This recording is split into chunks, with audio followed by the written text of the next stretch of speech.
Everyday life science by সূচনা চ্যানেলে সকল শিক্ষার্থীদের স্বাগত। আজকে আমি তোমাদেরকে পড়াবো ক্লাস 10 এর দ্বিতীয় অধ্যায় জীবনের প্রবাহমানতা।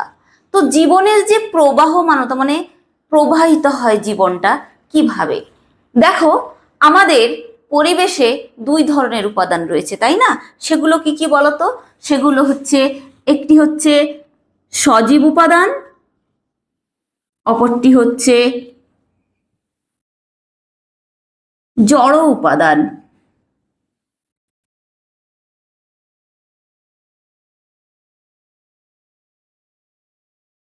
দেখো, পৃথিবীর সৃষ্টির বহু বছর পরে কিন্তু এই প্রাণের সঞ্চার হয়েছে। তো এই প্রাণের সঞ্চারটা কোথা থেকে হয়েছে? প্রাণটা নিশ্চয়ই পরে এসছে, তার মানে সজীব উপাদানটা আমাদের পরিবেশের সেটা পরের। আগে কি ছিল? আগে ছিল জড় উপাদান, তাই তো? তো এই জড় উপাদানটা হচ্ছে কি? জড় উপাদান হচ্ছে আমাদের পরিবেশের যাবতীয় উপাদান, যাদের মধ্যে কেবলমাত্র প্রাণ নেই, সেই সমস্ত উপাদানই হচ্ছে জড় উপাদান। তো ওই সমস্ত জড় উপাদানের একত্রীকরণ এবং ভৌত রাসায়নিক সাম্যাবস্থার মাধ্যমে, কি বললাম? ওই সমস্ত জড় উপাদানের একত্রীকরণ, তাহলে ওই সব জড় উপাদানের একত্রীকরণ এবং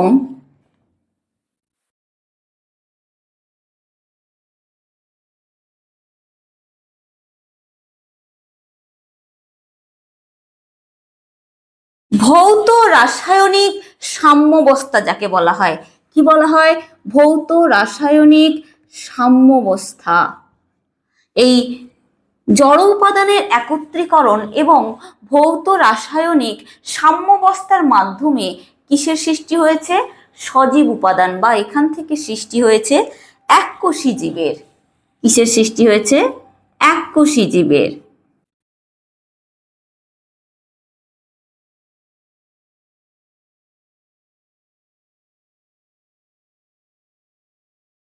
তো এই এককোষী জীবই কি শুধু পরিবেশের সজীব উপাদান?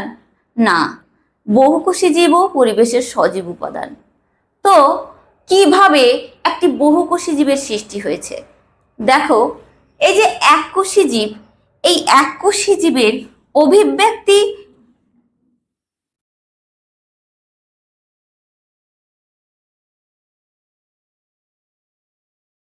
বিবর্তন এবং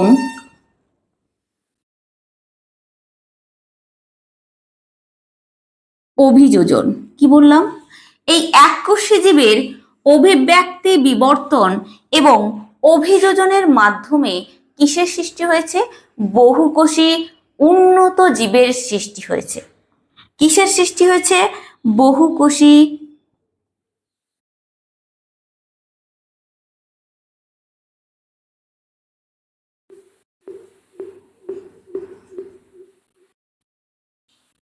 বহুকোষী উন্নত জীবের সৃষ্টি হয়েছে, তাই তো? তো এই যে বহুকোষী উন্নত জীব, একেই আমরা বলি পরিবেশের সজীব উপাদান, তাই তো? তাহলে দেখো, আমরা পেলাম এককোষী জীব আর এখানে বহুকোষী জীব, দুটোর মধ্যে একটা কমন জিনিস পেয়েছি। সেটি কি বলতো? সেটি হচ্ছে কোষ। এই যে কোষ কথাটি আমরা কমন পেয়েছি, তাই না? তো এই কোষটা হচ্ছে কি? কোষ হচ্ছে জীবদেহের গঠনমূলক এবং জৈবনিক ক্রিয়ামূলক একক। কি বললাম? তাহলে কোষটা কি হচ্ছে? কোষ হচ্ছে জীবদেহের গঠনমূলক এবং জৈবনিক ক্রিয়ামূলক একক। তাহলে একটি কোষ কি কি অংশ দ্বারা গঠিত? একটি কোষ বিভিন্ন রকম অংশ দ্বারা গঠিত। যেমন ধরো, কোষের প্রধান যে অংশ সেটি হচ্ছে নিউক্লিয়াস,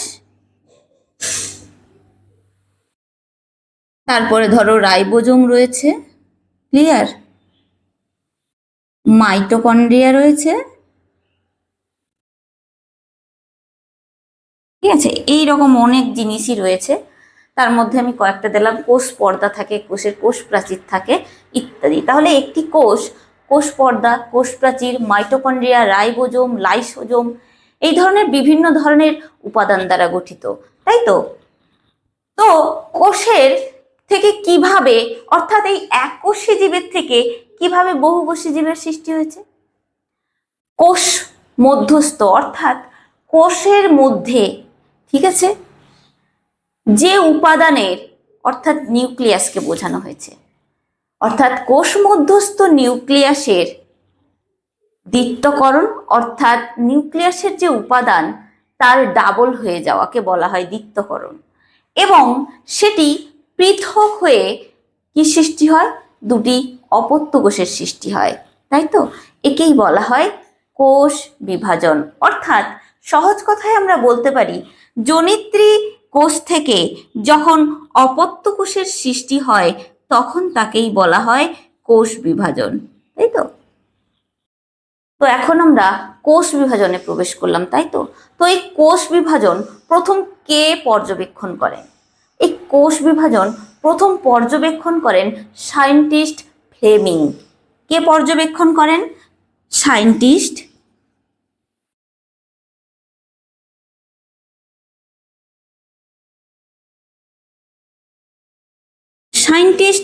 ফ্লেমিং প্রথম কোষ বিভাজন পর্যবেক্ষণ করেন। কিসে? স্যালামান্ডার নামক প্রাণীর ক্ষেত্রে। কিসে? স্যালামান্ডার নামক প্রাণী দেহে।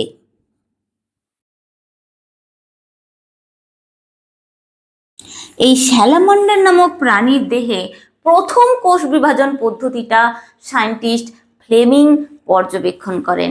ক্লিয়ার? তো একটি কোষের, তোমরা তো জানলে যে নিউক্লিয়াস বিভাজিত হয়ে অপত্য কোষের সৃষ্টি করে। তো নিউক্লিয়াসের কোন অংশটা বিভাজিত হয়? না পুরো নিউক্লিয়াস ডাইরেক্ট বিভাজিত হয়ে যায়? চলো আমরা তা জেনে নিই। একটি নিউক্লিয়াসের কয়টি অংশ থাকে বলো তো? আমরা পরিষ্কার করে এঁকে নিই। যদি এটি একটি নিউক্লিয়াস হয়, নিউক্লিয়াসের এই যে যে একটা আউটলাইন এঁকেছি, এই আউটলাইনটা হচ্ছে কি বলতো? নিউক্লিয় পর্দা।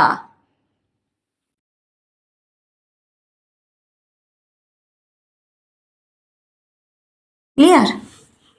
তো নিউক্লিয়াসের মধ্যে দেখো এইরকম একটা গোল অংশ দেখা যায়, ঘনকাকার অংশ। তো এই অংশটাকে কি বলা হয়? এই অংশটাকে বলা হয়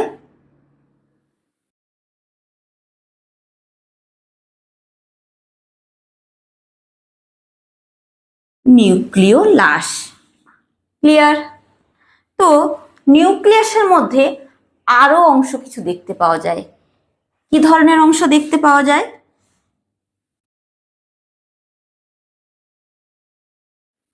তো নিউক্লিয়াসের মধ্যে আর কোন কোন অংশ দেখতে পাওয়া যায়? দেখো, নিউক্লিয়াসের মধ্যে জেলি সদৃশ্য এক ধরনের অংশ দেখতে পাওয়া যায়। এই জেলি সদৃশ্য অংশটাই হচ্ছে নিউক্লিওপ্লাজম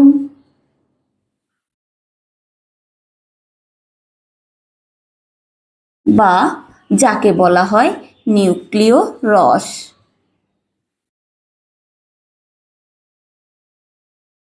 বুঝতে পেরেছো? এই নিউক্লিয় রসের ওপর এক ধরনের পাকানো দড়ির মতো অংশ কিছু লক্ষ্য করা যায়। কি লক্ষ্য করা যায়? পাকানো দড়ির মতো অংশ এরকম লক্ষ্য করা যায়। একে কি বলা হয়? একে বলা হয় নিউক্লিয় জালিকা।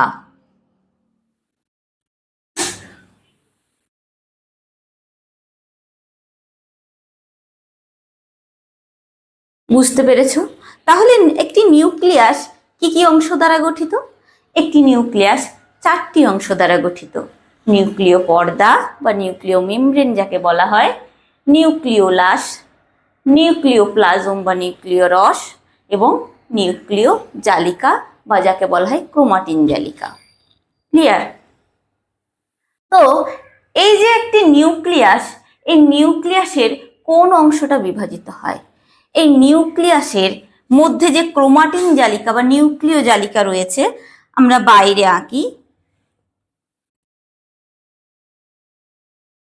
তো এই নিউক্লিয় জালিকাটা কিসে পরিণত হয়? নিউক্লিয় জালিকা ক্রোমোজোমে পরিণত হয়। কিসে পরিণত হয় বলো তো?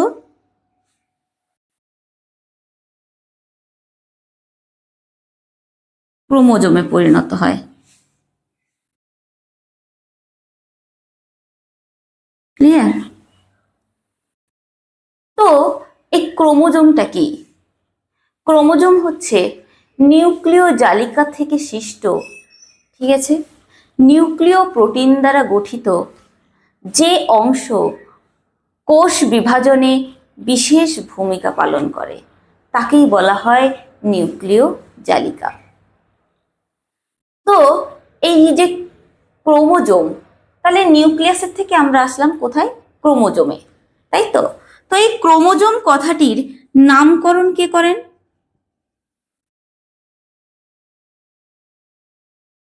এই ক্রোমোজোম কথাটির নামকরণ করেন বিজ্ঞানী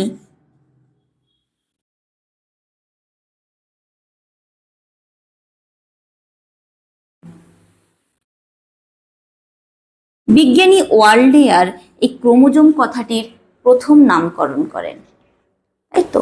এই ক্রোমোজোমই কোষ বিভাজনকে এগিয়ে নিয়ে যায়, অর্থাৎ একটি কোষকে বিভাজিত হতে বিশেষভাবে সাহায্য করে। তো দেখো আমরা পৌঁছে গেছি কিন্তু ক্রোমোজোমে, তাই তো? তো ক্রোমোজোমে কি থাকে? ক্রোমোজোমে থাকে জিন। কি থাকে? ক্রোমোজোমের মধ্যে থাকে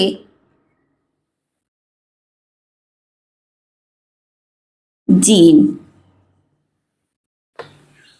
তো এই জিন কি করে? জিন প্রোটিন সংশ্লেষের সংকেত বহন করে এবং জীবদেহের যে চারিত্রিক বৈশিষ্ট্য তা বহন করে। তাহলে জিনের আরেকটি নাম কি বলতো? জিনের আরেকটি নাম হলো সিস্ট্রন। কি? জিনের আরেকটি নাম হচ্ছে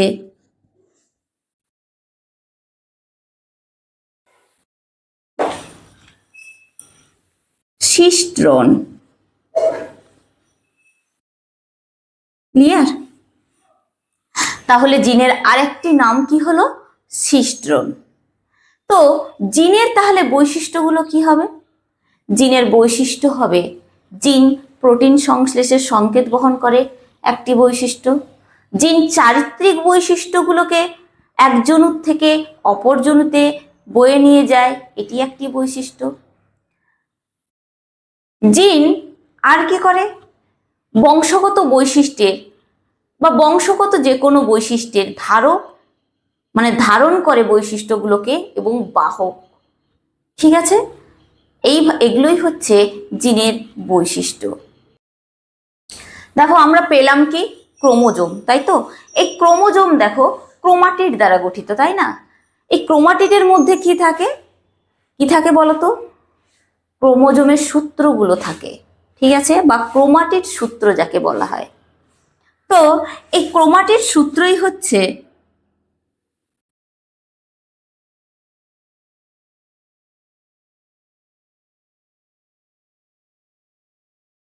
আসলে ডিএনএ। ক্লিয়ার? তাহলে ক্রোমাটিড সূত্রই হচ্ছে ডিএনএ। তো এই ক্রোমোজোমের ক্রোমাটিডগুলোকে স্পষ্ট রূপে বোঝা যায় মাইটোসিস এবং মিওসিস কোষ বিভাজনের মেটাফেজ দশাতে। ক্লিয়ার? তাহলে এক কথায় জীবনের প্রবাহমানতা কাকে বলবো আমরা? এক কথায় আমরা জীবনের প্রবাহমানতা আমরা তাকেই বলবো উৎপত্তির থেকে শুরু করে, অর্থাৎ উৎপত্তি অর্থাৎ জীবন যখন শুরু হয়েছে এককোষী জীবের থেকে, এককোষী জীবের থেকে শুরু করে নানান অভিব্যক্তি, অভিযোজন, বিবর্তন, এগুলোর মাধ্যমে বহুকোষী উন্নত জীবের সৃষ্টি হয়েছে, যেখানে চারিত্রিক বৈশিষ্ট্যগুলো এক জনুর থেকে অপর জনুতে সঞ্চারিত হয়েছে এবং জীব আবার নতুন চারিত্রিক বৈশিষ্ট্য অর্জন করেছে। এগুলোই হচ্ছে জীবনের প্রবাহমানতা এবং সেই নতুন চারিত্রিক বৈশিষ্ট্য আবার অন্য জনুতে সঞ্চারিত হয়েছে, সেই জনুতে আবার মানে অপত্য জনুতে আবার নতুন চারিত্রিক বৈশিষ্ট্য কিছু সঞ্চার হয়েছে। এইভাবে জীবনটা প্রবাহিত হয়েছে। তাহলে ভিডিওটি আজকে এখানেই কমপ্লিট করলাম। ভিডিওটি কেমন লাগলো অবশ্যই কমেন্ট সেকশনে লিখে পাঠাও এবং চ্যানেলটি লাইক, শেয়ার, সাবস্ক্রাইব করে পাশে থাকা বেল আইকনটি প্রেস করো, যাতে পরবর্তী নোটিফিকেশন তোমাদের কাছে পৌঁছে যায়। ধন্যবাদ।